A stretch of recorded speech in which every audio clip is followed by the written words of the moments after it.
Three, two, one. Am I live? Looks like it. Let's see who said no. Streaming on all platforms. Welcome to the show, everyone. Today, we have an incredibly special guest who has dedicated over a decade to transforming workplace environments and fostering leadership excellence. Jessper Maquindang, a company culture, employee engagement, and team building consultant, joins us with a wealth of experience and insight. Now, Jessper is not only a recipient of the prestigious Santa Clarita Valley's 40 Under 40 award, but also holds an executive master's degree in leadership from the University of Southern California. That's my hometown. His remarkable journey includes enhancing engagement and retention, facilitating impactful retreats, and providing executives coaching to leaders at all levels. Today, we'll dive into his strategies for creating high-performing teams, the importance of a positive company culture, and the journey that fuels his passion for helping others. So without further ado, let's welcome Jessper Maquindang to the show. Junaid, thank you for joining me. I'm excited to be with you today, and I got the memo for wearing burgundy today, so ready for this. That's so cool, man. Thank you so much. I appreciate it. You know, I love to start with, how you got to where you are today, what got you started, and especially in the field of company culture and employee engagement. What was the pivotal moment that says, oh, that's something that I want to focus on? Absolutely. So in sharing my story, there are there's a framework of three values that I'd like to share in my story. So the first one is leadership, the second one is resilience, and the third is personal growth. So the first one with leadership, an early memory that my mother had shared with me, and she shared it with me a couple years ago, but an early memory that I did not even remember. But when I was about 5 or 6, she told me that I said, when I grow up, I want to be a leader. When I grow up, I want to be a leader. I don't even remember saying that, but she shared that with me a couple years ago. And on the surface, it sounds really neat. But if you reflect closely, at the age of 5 or 6, what does a 5 or 6-year-old know about leadership? But I realized over time, different opportunities in leadership fell into my lap. I remember growing up, many people would always encourage me to get involved in the community, support nonprofits, volunteer for those in need. And then when I went to college, I was involved in various extracurricular activities, such as new student orientation and student government. And when I landed my first job right out of college, I was actually promoted to a leadership position leading a team. And that gave me an opportunity to really experiment what it's like to work with other people and lead them. And then over the years, I was just inspired by what I did. I went back to school and got my executive master's in leadership, and then learned more perspectives in leadership. And then after graduating, I landed into a management development program for a Fortune 500 company. So I have an academic and corporate background in leadership. And what I've learned over the years in leadership, what it means to me is really making a difference in your own life and the lives of others. So that's the leadership part of my story. The next part is resilience. And I remember at a young age, I was diagnosed with severe asthma, and I didn't know what to expect when you have something that's holding you back. And I remember at an early age, my parents would try to keep me safe. They would find ways to keep pets away from me. They would keep me indoors, away from pollen and dust. And they were very adamant about keeping everything in the house clean, because just that fear of something that would interact with asthma. But when you're in that environment where you're feeling limited and trapped, where you're feeling in a bubble, and people are telling you that, oh, you can't do this, you can't do that, over time, you come to realize that, you know what, I'm going to prove the world otherwise. And I remember growing up, just seeing the inspiration from marathon runners and accomplishing that big goal. I made that a bucket list for myself. And of Yeah. course, when you have asthma, there are challenges. So it's not going to happen overnight. What I did was I took it step by step. Started with a 5K, moved up to a 10K, then a Mm. half, and then a full. And of course, it has its challenges. I Yeah. mean, I remember when I did my first full, I was getting really nervous, especially in the first half, because you have all these distances. And when you're reflecting on your own health, there are these doubts that just crop into your mind. But Yeah. I just remind myself, trust the training and trust the time and effort you put into this. And then over time, I just kept pushing myself. And when I finally reached that finish line at my first marathon, that really inspired me to really understand that anything out there is impossible. Anything out there is possible when you really put your mind to it. And then the third part of the value in sharing my story is personal growth. I've been fortunate that there have been coaches and mentors that have guided me in reaching new heights Mm-hmm. in various aspects of my life. And a common theme that's come up when I work with people who have really reached those highest levels of success, they remind me that it's all about improving 1% at a time. As the saying goes, Rome wasn't built in one day. No. Just focus on that 1% day by day. And Yeah. then over time, that'll build over. And then that's really what's informed me about personal growth, because I've learned that if you're not learning, you're not growing. And it's important to really take the time to improve day by day, work it step by step. But uh, a year from now, you'll be at a much more different place than you are from today. So being intentional about that learning. No, I love that so much because I've been reading the book um, Atomic Habits by James Clear. The first chapter or the introduction chapter in Will Smith's book. When he was younger, him and his brother, they were building this wall in front of the store that his dad said. And one day, Will was like, "This is too much work. Like this is too big of a wall. It's never gonna be done." And his dad came to him and said, just focus on one brick per day. Just if you can get one brick, do it perfectly, come back the next day, put another brick on. Pretty soon you'll see that the entire wall is built and you'll be like, wow, how did this happen? And as you mentioned, as you level up 1% every day, that's 37 times, you're going to get better over the course of 1 year. Now, in you, in your experience as going into, your achievements and your experience into executive master's degree into leadership, and based on your achievements that your achievements are remarkable, right? Including the 40 under 40 award. Can you tell us what this recognition meant to you when you received it? Absolutely. It meant a lot to me. I remember, as I mentioned earlier, taking those opportunities to really serve your community. So one of the nonprofits that I was involved in was Junior Chamber International, Mm-hmm. and that is an organization dedicated to people between the ages of 18 to 40 and teaching them leadership development skills through community service. And Mm-hmm. then there were many various projects in my community, and for my local chapter, we did something called Santa's Helpers, which is a toy drive. We would collect toys Nice. from around the neighborhood in our community. And then when Christmas came or that time, what we would do is we would wrap them and provide those gifts to children who are economically disadvantaged and can't Mm. otherwise celebrate normal stated Christmas, at least on their end. And we will have them meet a Santa as well. So they get the opportunity to take pictures. So they're celebrating Christmas, getting those gifts and Nice. spending time with Santa. And then another uh, project that I did with JCI was called Operation Gobbler. And Mm. that's when we collected ingredients for preparing a Thanksgiving meal for those Nice. in need.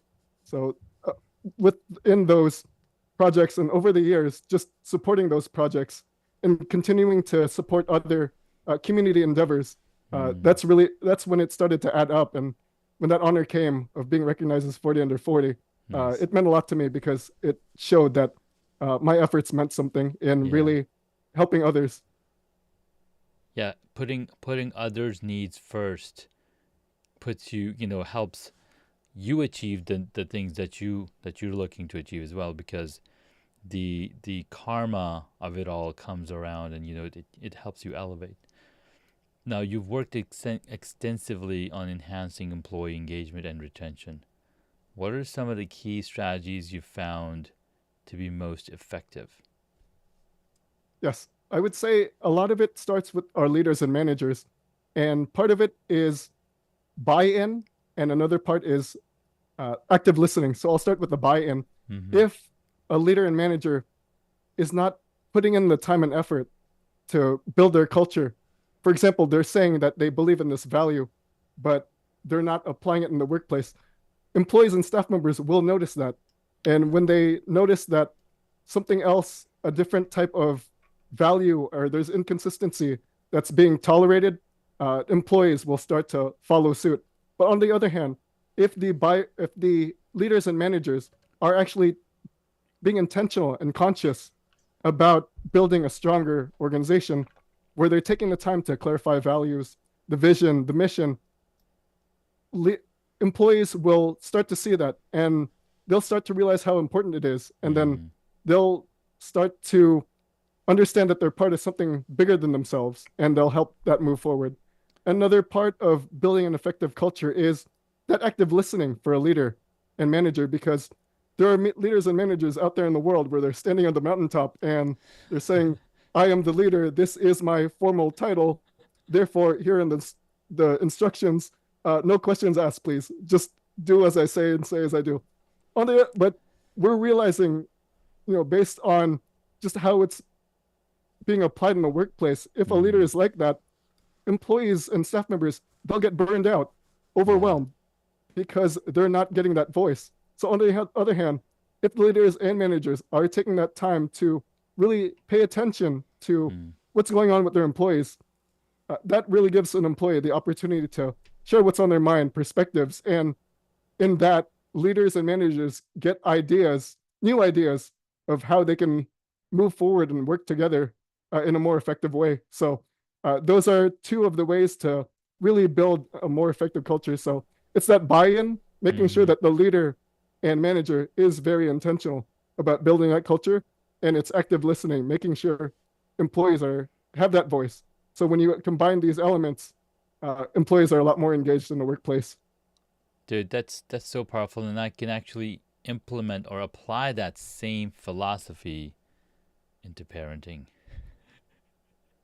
Because as a parent, you tell your kids to do all of these things, but they're gonna do what they see us doing. So it's interesting that leadership, it it's very in line, or very parallel to how you would see in parents, because parents are technically, they are the leaders of the family, and they are the leaders and the mentors. So having the ability to be able to practice and get the buying in from the employees or from the kids, I'm like, hey, this is something that we're planning to do. What do you think? So you're getting the buying in, right? And then you're implementing it, and by implementing it, I mean you walk the talk. You walk the walk, and then the things that you say, you also actually do. So it's really cool that it's very interesting that when you get the buy-in from employees or buy-in from my kids, then they're gonna be more motivated, more engaged, because like, oh, it's not just that I'm being told to do this, but it's something that's going to bring value into my own workplace, and my life as well. But Junaid, you brought up an excellent point about parenting, because I know growing up, when my parents promoted different things like academics, it was easier for me to follow suit because Mm-hmm. my parents themselves, that was important value for them. On the Yeah. other hand, picking up hobbies, I remember growing up that they wanted me to play the piano, and they would enroll me in lessons. But Mm. for my parents, they themselves weren't really musically inclined. So I just didn't see that match. So parenting does play a very huge role in Dude, motivating their children. that's really interesting because so we have our kids in different activities. We do swimming, we did basketball one time, but I myself, I don't really play any of those sports. I played them when I was younger, but I don't actively play them. So now none of my kids are in sports. I mean, they did learn how to swim, so they do a lot of swimming. But that's mainly because it's something that we didn't have access to when we were growing up. Like I grew up in the desert in Saudi Arabia, so it's good that we have the facility and we are able to provide with them. But I do see that they are more interested in the things that we do. Like we like cooking different types of food, so now they want to cook different types of foods, or they want to help out, or they see that we're playing with Lego. Like I play with Lego bricks, so now my kids are into it, and it's really cool to see them take after what we do. Absolutely plays a huge role. Really great example is Tiger Woods. His Mm, parents were at a very young age. They really encouraged him to play golf. yeah. I remember there's a story of him at only 9 months. They gave him a golf club, and then he was just very interested from that point on. Wow. So they really instilled it into his life. I love that So so much. parents do play a huge role in The biggest, motivating them to reach a. yeah, the biggest, absolutely. Walk me through your approach to facilitating like impactful retreats. What are some of the essential elements that make these retreats successful? Absolutely. So it first starts with self-awareness because if you have a better understanding of what drives your behavior, you'll have a better appreciation of how you can become more effective. And when you learn similarly, based on the assessments, what drives the behaviors of your staff members and leaders, you get an appreciation of how they function as well. Hmm. So I'll have different assessments. For example, I'll use the behavioral elements. And what that does, it puts your behavioral drives depending on the four elements, which is air, fire, water, and earth. Hmm. And every leader and manager has all these elements in one form or another, but one may be more dominant than the other. So, for example, those leaders with the air element, these are the creative types that love brainstorming. They're the ones with, as the metaphor goes, they'll throw the spaghetti into the wall and see what sticks. Next up, we have our fires. Those are the leaders and managers who are motivated by competition, not necessarily a bad thing, but that Hmm. will to win. So if you give a sales goal to someone with that fire element, they are determined to crush it. They want to win. Ask them to make 100 calls a day, they'll go for 200 or 300. Wow. That they have that drive in them. Next up, we have water. These are the people who are driven to bond. They value the relationships and Hmm. the social networks that they interact with. So connecting with people, that sense of belonging, it means a lot to them. And lastly, it's earth. And these are the people who are motivated by process and structure because Oh. they know that when everything is organized and flowing smoothly, it just makes the day go by so much easier. So these are the four elements. Every person has each of them in one form or another, but one may be more dominant than the other. And based on that, when you know your element, you have a much better appreciation of how everything and everyone works. And then This is with that, oh, go ahead. no, that's really intriguing. Keep going. I was gonna say, and then after that, it's team building activities. So I'll do it based on what the leader is looking for. So is it communication? Is it team building itself? Is it creativity? And then based on those values, I'll look for different activities where employees will interact with each other and then Hmm. have these discussions based on the activities that were relevant to the values.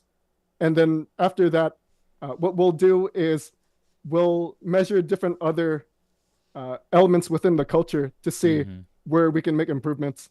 So those are the elements of really having an effective retreat. That way, they have that self-awareness of how they function, and they can better communicate with everyone else on their team.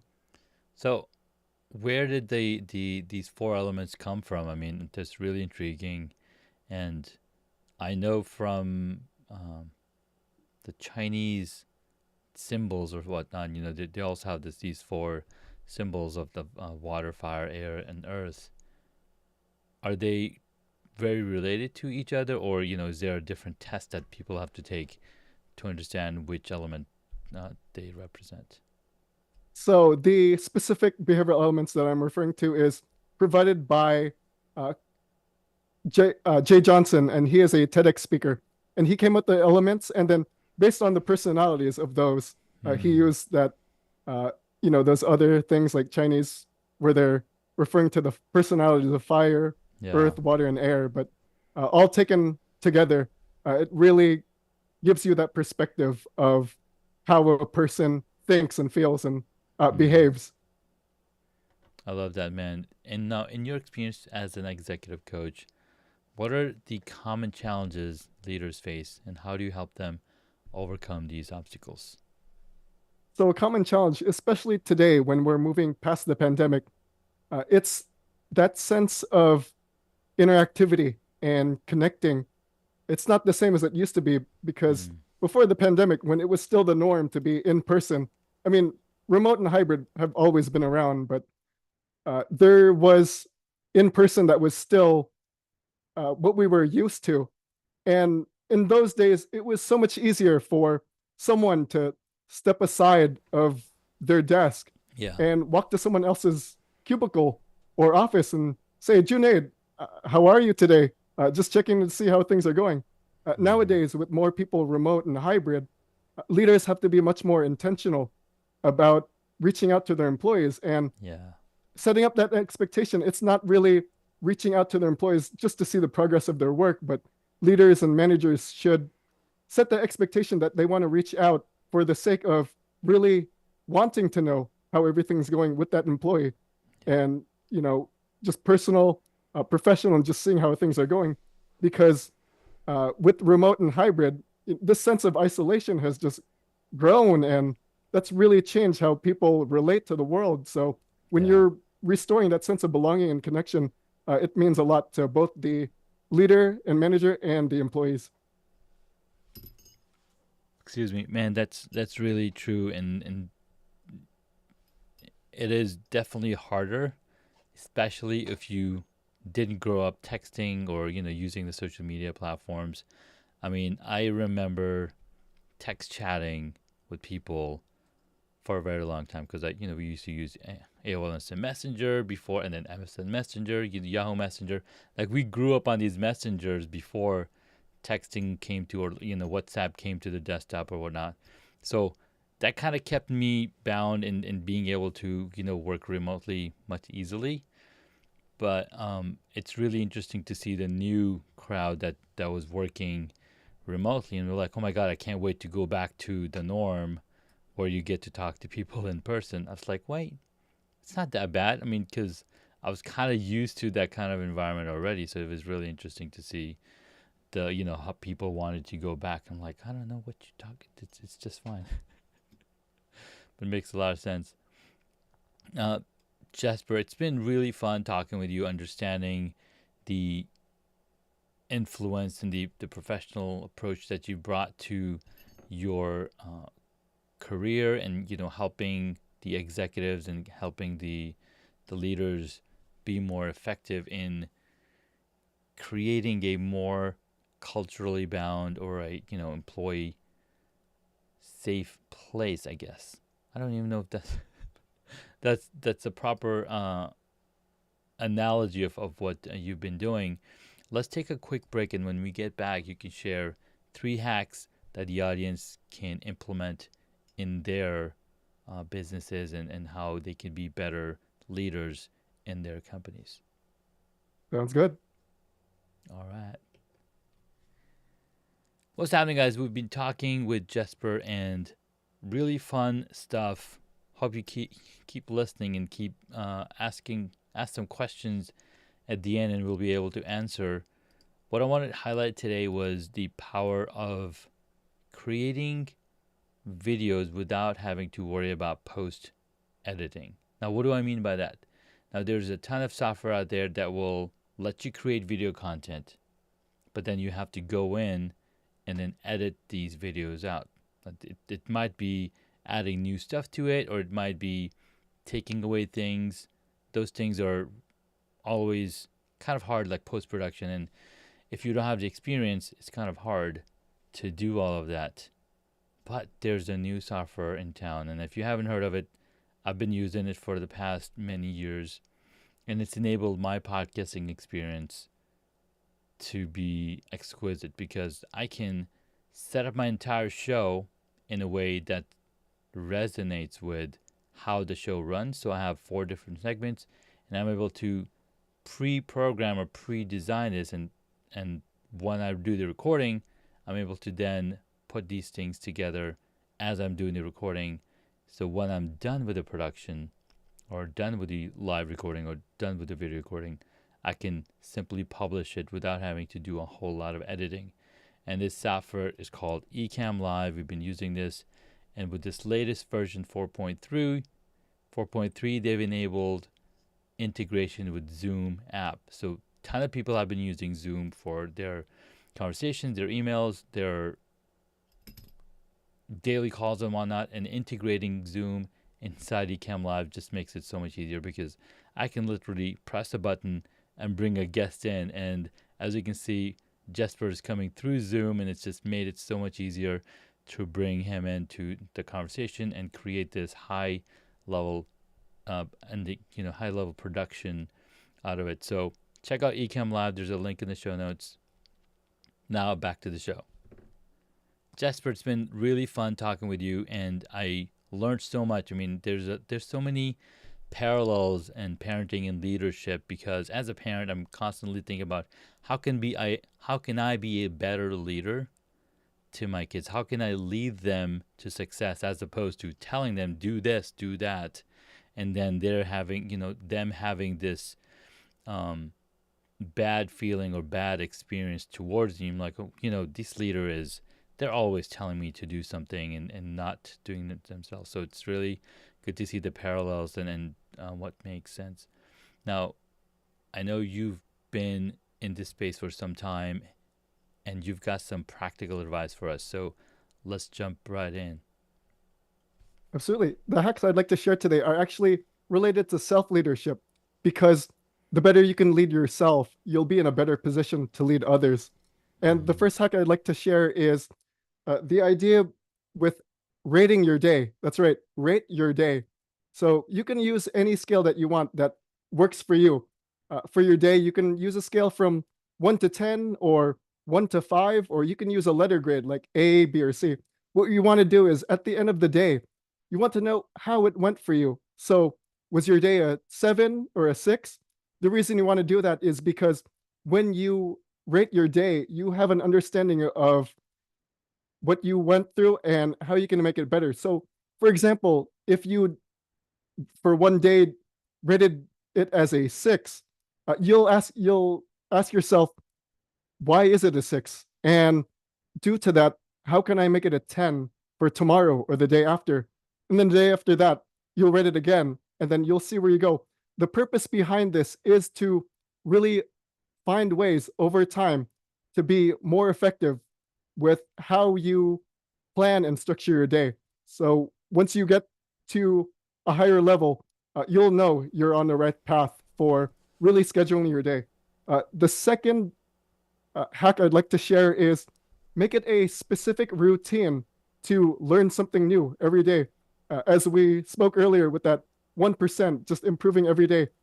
What you want to do is add something to your schedule. You can make it part of your to-do list, but make it intentional where you're learning something new.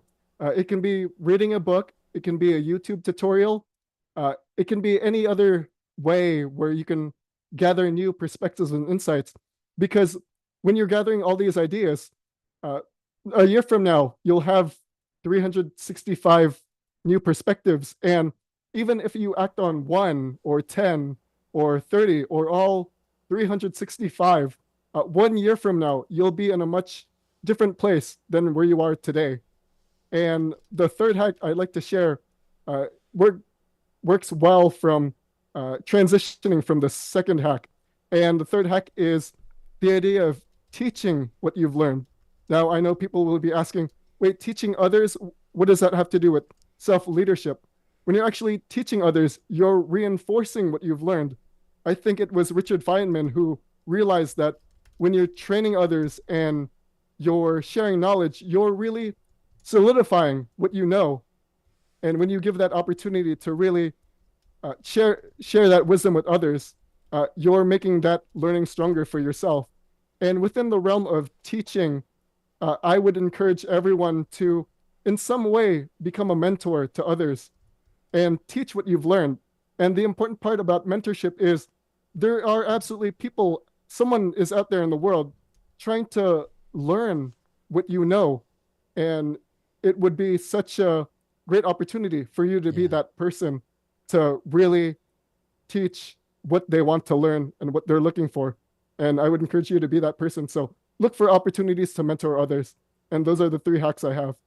Dude, those are amazing hacks. I love the rate your day because I don't do that often enough every day to, say, hey, how did my day go today? Did I finish all the tasks that I had on the to-do list? Did I finish all the things that I promised that I was going to do for my kids or for my wife, etc. So I think that's a really good one. And you can even go more granular because now that you have a rating for the day, you're like, okay, now you can actually write a journal about it, how, kind of like reliving it. So that's really powerful. I also like hack number two, learn something new every day. And something that I've been learning every day, and I don't know about you, what you're learning. I've discovered this gentleman on YouTube. His channel name is called Network Chuck. Now he's all into AI. He's all into technology. He teaches IT. So of course I'm attracted to him because I love IT myself. So as he's teaching these cool things and setting up these private AI servers and whatnot, and talking about different technologies now to implement, so I'm trying to implement the things that I'm learning from him in my own environment, in my own space, because I was like, hey, how can I utilize the technology that's available? Because we see the implementation happen in just a year and a half, 18 months. Like when November 2022 ChatGPT came out, we saw Microsoft investing $10 billion into it. We saw Google came out with Bard. We saw so many different things coming up. And now that we are in 2024, middle of the year, we know every single company that are big and large have implemented and integrated that AI into their software, which is like, wow, how did they do that? It didn't happen overnight. It happened day after day. They're iterating, they're developing the software and putting. So I like that. I love that because, and as I'm learning these things every day, I get to teach this to others. So that's hack number three: teaching others what you've learned. In fact, there's a T-shirt that I have and a sticker on my wall here that says "Teach everything you know," and this is from ConvertKit. This is some from Pat Flynn. Like he has this T-shirt, and when I put this T-shirt on, it makes me feel more empowered because you're absolutely right. There's new people coming and jumping on YouTube, trying to learn something new. And the more closer you look at it, like for example, my kids just finished their school year. That means after the summer break, they're going to the next grade. It's like mind blowing. Like they've accomplished so much. And as we just had graduation for the high school that I'm teaching, right? These kids that have graduated, they're going to be entering the workforce. They're going to go seek the knowledge that we've learned and that we're teaching. So there's a continuous journey, and that's why for over 100 years, or maybe even more, colleges have been around because there's new people always looking to learn from you. So thank you so much for these hacks. They're so implementable, and I love it. Those are awesome examples, Junaid. Thank you, man. All right, so let's jump into the last segment of the show, the fun six questions. We're going to end it with a light note, giving the audience a chance to get to know you personally. So, number one, what is the one hobby that you wish you got into? The one hobby I wish I got into was actually, now that I think about it, I wish I had started geocaching earlier. And Mm, geocaching, it's the outdoor activity where other people are giving coordinates to find hidden treasures. And there are apps and various maps to really search for these. But I remember a couple of years ago, I was with a group of friends in the middle of Nashville, and we went geocaching. And in the middle of a big city, you'd be surprised. There are a lot of hidden treasures that Mm, we just walk and miss. But when you're actually using this app or the maps and you find these things, you'd be surprised that a lot of these treasures are hidden in really obscure places, like in the middle yeah. of big cities. I'm sure that whatever neighborhood or city that you live in, every day you could be walking by these neat little hidden treasures. Yeah. So I had been traveling for a long time already, and if I had tried geocaching earlier, I'm pretty sure that I would have a lot more fun in my travels just discovering what's out there. You Because know, I remember one of the neat things I saw was it's very common in mm, geocaching where people will write their names on a yeah. list and then hide it. And when you would reveal that list, you would realize that a lot of people were in this area looking for that specific item, and then you would add your name That's and then so hide cool. it back and hope the next set of treasure hunters would find that as well. So it's just a really neat hobby that I No, wish I had would have started earlier. no, that's a really cool hobby, and I think we got a little glimpse of it when I was a Cub Scout leader for my kids, and then we're like, hey, we're gonna go geocaching, and here's the app, and what's really cool is if you remember, there's a company called Niantic. They had the geocaching software that basically was kind of like a game, and then Pokemon Go leveraged that technology to launch Pokemon Go, and it just blew up the entire world. And now on that same technology, you can play another game that's related to uh, Harry Potter. So you're basically going around finding these spots and then doing the different magic tricks by waving around your phone. So it's a really cool thing because and it's all thanks to the GPS technology that we have available now, which brings all these things together. So All yeah, it right, was a neat next hobby. question. Yeah, neat hobby. Next question. What did you want to be when you were a child? When I was a child, besides the story of that leadership, I remember that one of the career paths that I had envisioned was being an astronaut. And I was Mm, just so fascinated by the universe. I had books about the different planets. yeah, And I remember as a child, I would draw rocket ships and space shuttles and play with Legos and build a rocket ship. yeah. And just the idea of the universe just intrigued me. But although I grew away from it as I got older, the sense of exploration and wonder still lives within me. Dude, I love that because I'm a huge sci-fi nerd. I watch all sorts of sci-fi movies.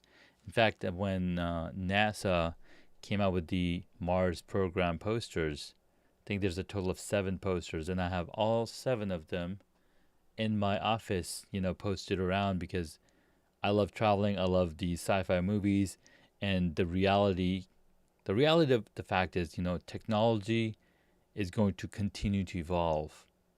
What will remain the same is how human beings interact with each other. So thanks for sharing, man. I love that. Our next question: what is your favorite movie or TV show? My favorite movie is Ford versus Ferrari because that uh, Oh, told the story of a very classic race, Le Mans in France, I believe, yeah, and the development of the Ford GT, such a classic car. And when you see it there, when you see the company of racers going against Ferrari, and you just watch how that story unfolded, yeah, it's just really inspirational how one company, started from scratch, and as they build their race development team and their new race car, uh, yeah. it just showed the possibilities of accomplishing that big goal. I love the scene when Matt Damon takes the Henry Ford, or I think it was Henry Ford's grandson or something, into the GT and drives around the track. And he's like, I had no idea what this car was capable of doing. It's different when you're looking from the sidelines and you see the race driver driving the car, but when you're actually in the car and feel the power, oh my god! And so it driving that car is on my bucket list. I can't wait to at least test drive it and drive the car. but owning the car would be totally much even more fun. Maybe someday. All right, Such a next classic up, car. And one of my it favorite scenes was with Christian Bale when that oh scene when yeah, he was left behind and he had to stay yeah, at the factory.